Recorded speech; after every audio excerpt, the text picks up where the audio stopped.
IAD Inmobiliaria presenta Inversiones Inmobiliarias con Karim Goudiaby.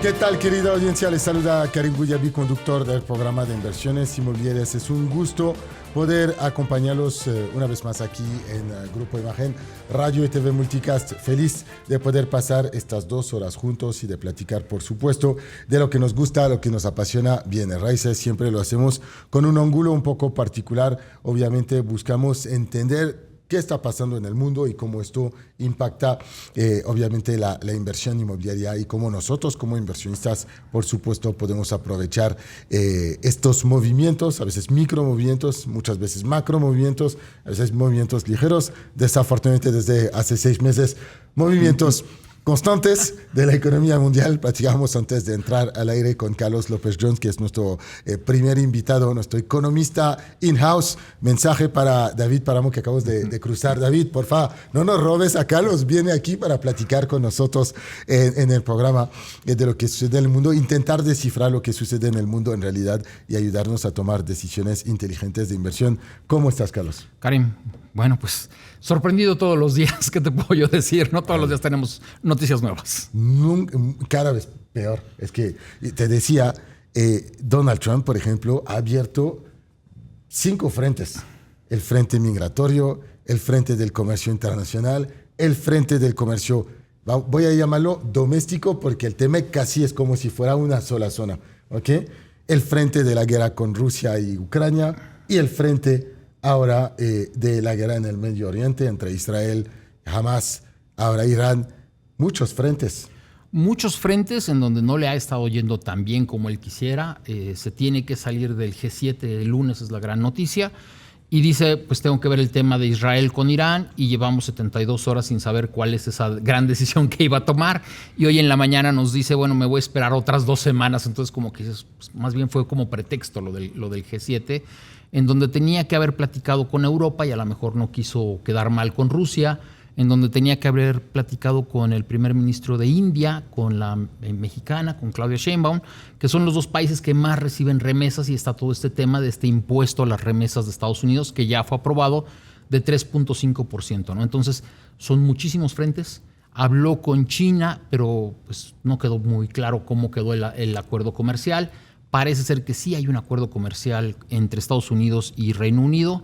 Habló con Japón, pero el primer ministro japonés ahora nos dice, pues sí hablamos, pero no llegamos a un acuerdo como tal, etcétera, etcétera, ¿no? Son demasiados frentes los que ha abierto Donald Trump, y evidentemente cada noticia que da Estados Unidos, al ser la primera potencia del mundo, bueno, pues impacta los mercados financieros, y sobre todo para el mercado inmobiliario, esta incertidumbre que está generando, bueno, pues está provocando que se detengan también las inversiones en Estados Unidos. En un momento en el que la inflación en Estados Unidos está afectando fuertemente, tenemos reportes ya en Estados Unidos de que tenemos una gran cantidad de morosidad. La morosidad está aumentando en el sector inmobiliario norteamericano.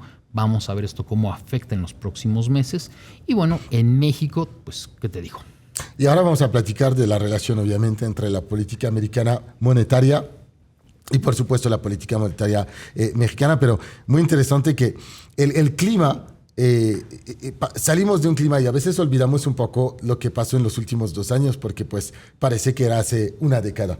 Pero los últimos 2 años fueron pasados por parte de los bancos monetarios peleándose contra la inflación, haciendo absolutamente todo para contener esta inflación. Sí, hay que recordar que en 2020 viene esta pandemia, los bancos bajan su tasa a 0, casi todos los bancos desarrollados, pero después en 2022, que salimos de la pandemia y hay una gran demanda de servicios, también tenemos la invasión de Rusia a Ucrania. Eso eleva el precio del trigo, de los cereales a nivel mundial, y la inflación se va otra vez al tope, al 7-8%, y evidentemente es cuando los bancos centrales tienen que subir su tasa, y estábamos regresando a tener tasas otra vez, vamos a llamarle normales. Europa ya está en 2%, China de manera muy interesante baja su tasa a 0.5%, Japón anda en 0.5%, Y México la traía muy alta, en 11%. Fue una alza muy importante, anda en 8.50.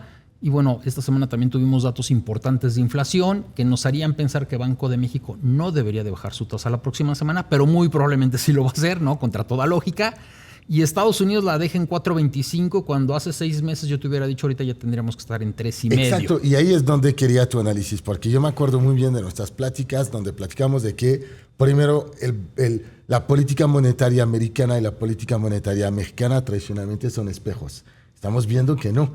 Ahora hay una pequeña separación porque de un lado tenemos a la Fed y nuestro presidente de la Fed que está bajo muchísima presión de Donald Trump, que llama a veces hasta su despido o su renuncia, ok, imagínate, y la Fed que había dado indicaciones, una orientación de que si las cosas iban bien, iban a ir bajando, y ya desde hace ya varios ciclos mantiene la tasa como una manera de decir, oye, pues el ciclo económico americano no está yendo tan bien. Básicamente ayer se reúne la Fed, el Banco Central de Estados Unidos, y lo que ellos dicen en su comunicado y en la conferencia de prensa posterior, lo que dice Jerome Powell es, a ver, señor Trump, el aumento de aranceles genera inflación. Y si usted genera inflación, yo no puedo bajar la tasa. Ese es el primer punto. El segundo punto es, está generando mucha incertidumbre. No sabemos en qué va a terminar todo esto. Y no se refieren a la guerra entre Irán e Israel, pero hay un gran temor. Si esta guerra se profundiza, si se amplía, y eso provoca que el precio del petróleo regrese 80, a 100, a 120 dólares, pues evidentemente eso va a generar presiones inflacionarias en Estados Unidos. Entonces, la solución de la Fed es decir, nos vamos a esperar un par de meses más para tener información. Le está diciendo a Trump, acelere las negociaciones, ya queremos tener un escenario estable, no podemos estar cambiando cada semana lo que está pasando. Y en el caso de México, a pesar de que la inflación ha estado subiendo de 3.5 a 4.5 por el alza del salario mínimo, por la depreciación del tipo de cambio, el Banco de México ha estado tomando la decisión, polémica sin lugar a dudas, de bajar su tasa de inversión de referencia de 11.25, ahorita está en 8.50, probablemente la va a llevar a 8%. Ya el subgobernador Jonathan Heath dijo, me parece que va a ser una decisión dividida esto de bajarla, pero todo indica que la vamos a bajar. Y esto aquí en México es porque, a contrario de Estados Unidos, donde a pesar de esta dinámica de inflación, la economía sigue produciendo empleos y sigue operando, aquí al contrario hay una contracción o hay un descenso muy importante, y entonces esta manera de bajar la tasa es una manera de intentar reactivar la economía, ¿no?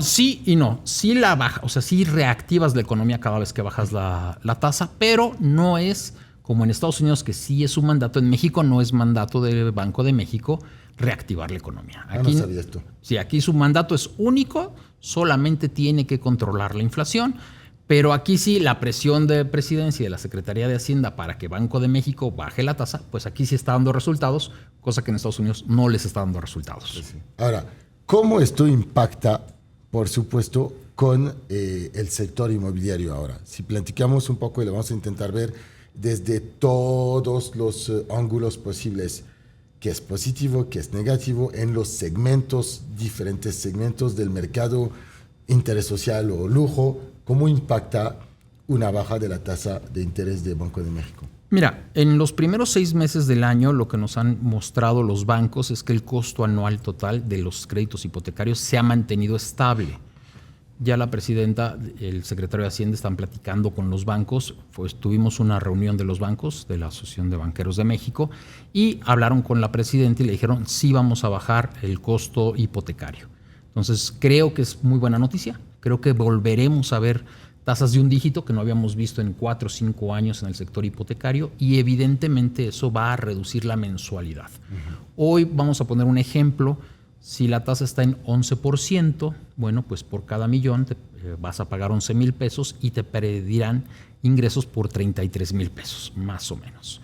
Si la tasa baja a 9%, te van a pedir ingresos por 27,000 pesos. Entonces, evidentemente, hay más gente que gana 27,000 pesos que la que gana 33,000 pesos, y habrá más compradores para la propiedad, por un lado. Y por otro lado, aumenta el valor de las propiedades. Porque si hay más personas que pueden comprar mi propiedad, hay más demanda. Hay más demanda y evidentemente habrá más personas. Eso por el lado positivo. Por el lado negativo, bueno, pues tenemos mucha incertidumbre en el país sobre cuáles van a ser las nuevas reglas, etcétera, etcétera. Entonces, por un lado tienes pues menores tasas que reducen el costo mensual de tu hipoteca y por el otro lado tienes esta incertidumbre. ¿Qué es lo que le podemos recomendar a la gente? Punto número 1, si va a comprar, compre, no se preocupe. ¿Por qué? Pues porque puede comprar a tasa fija. Número 2, si ya compró a tasa del 11,5%, 12% su crédito, espérese un par de meses, en el segundo semestre del año muy probablemente va a haber ofertas para que usted renegocie, le bajen la mensualidad o le den una lana o pasen o le amplíen el plazo con la misma tasa, etcétera, etcétera. Vamos a ver muchas cosas interesantes.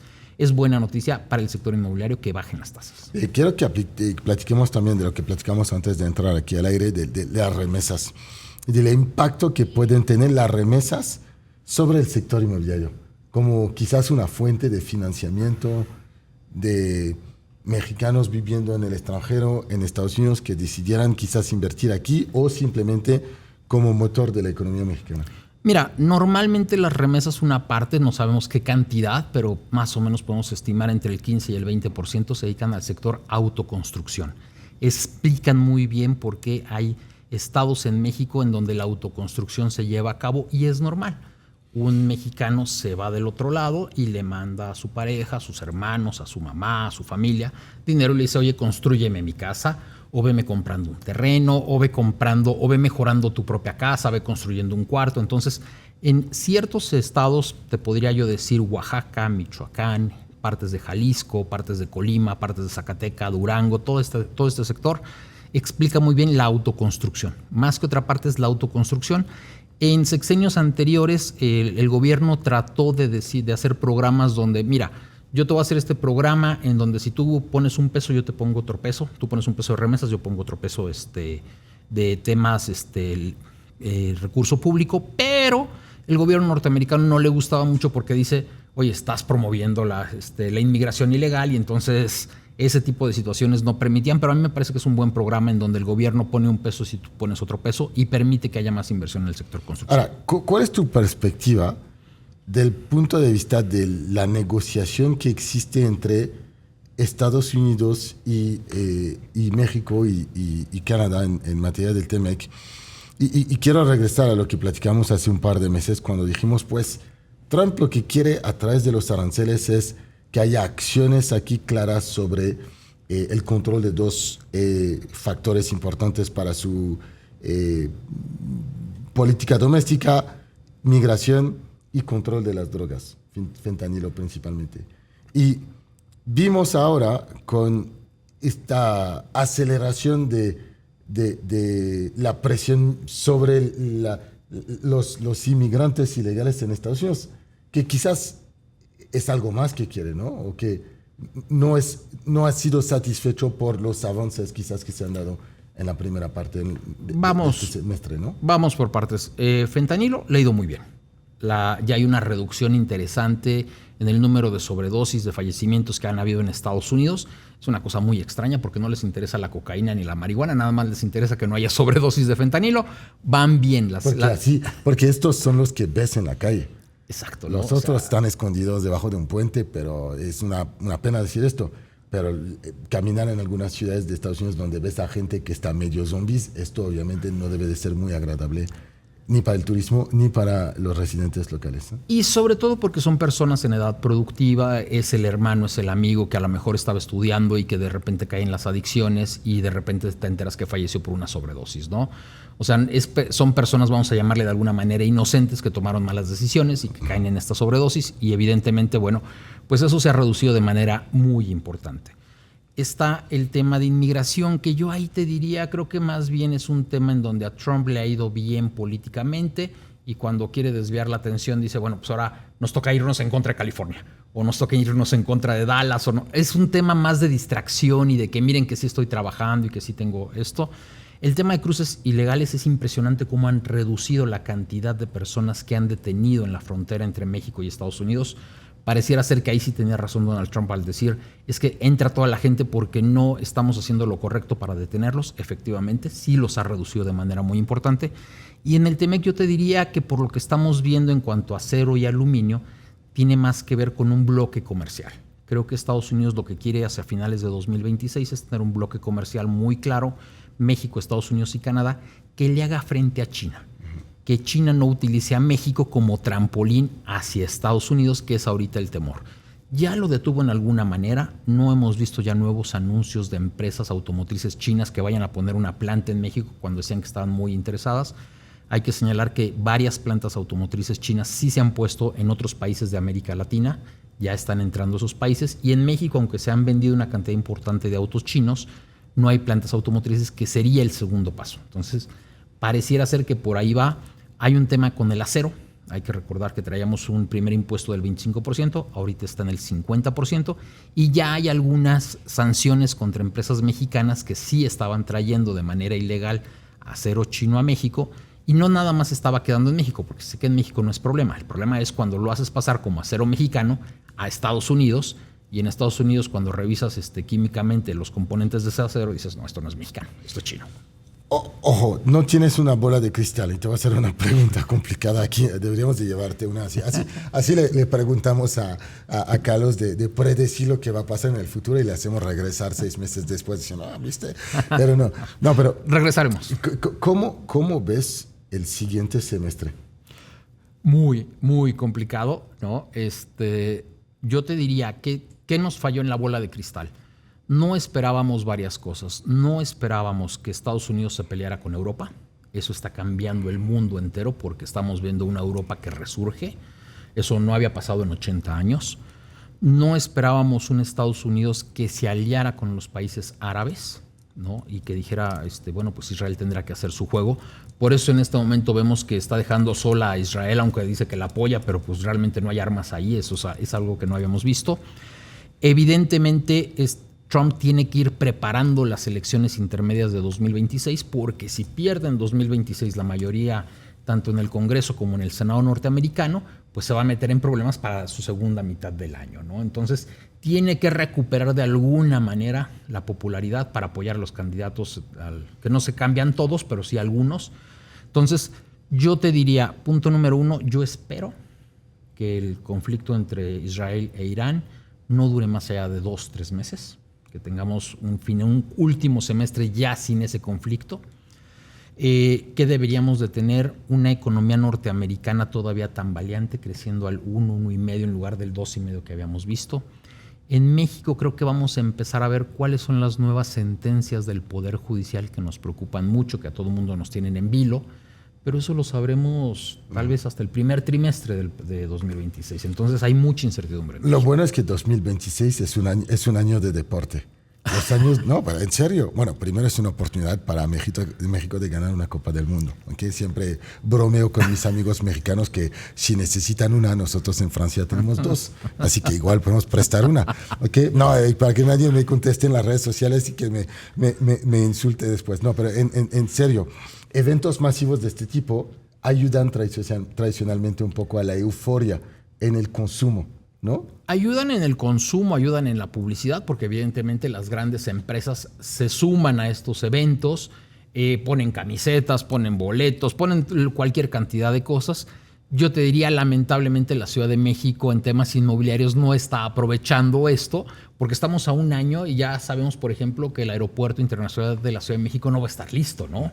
Está el tema de Tlalpan y Santa Úrsula, donde se ubica el Estadio Azteca, y no se está haciendo nada, ¿no? O sea, teníamos mucho tiempo para prepararnos como ciudad, para cambiarla, embellecerla, mejorarla, invertir y mejorar, dejar una mejor ciudad para después de 2026, y perdimos esa oportunidad. Eso realmente me duele, ¿no? Vamos a regresar, haremos un programa dedicado al impacto de la Copa del Mundo. Justamente, Carlos, nos vamos a separar en unos segundos. Ahora, recuérdanos dónde te podemos seguir en las redes sociales, por favor. En X, @Carlos López Jones, el Substack de Carlos. Substack de Carlos, entonces me encanta, @Carlos López Jones. Ha sido un placer tenerte con nosotros. ¿Qué tal ha ido? ¿Bien? Lo ha hecho perfecto, ¿no, verdad? Aquí tiene un acompañante con nosotros, Carlos, así que te mandamos un saludo. Vamos al corte, equipo, continuamos.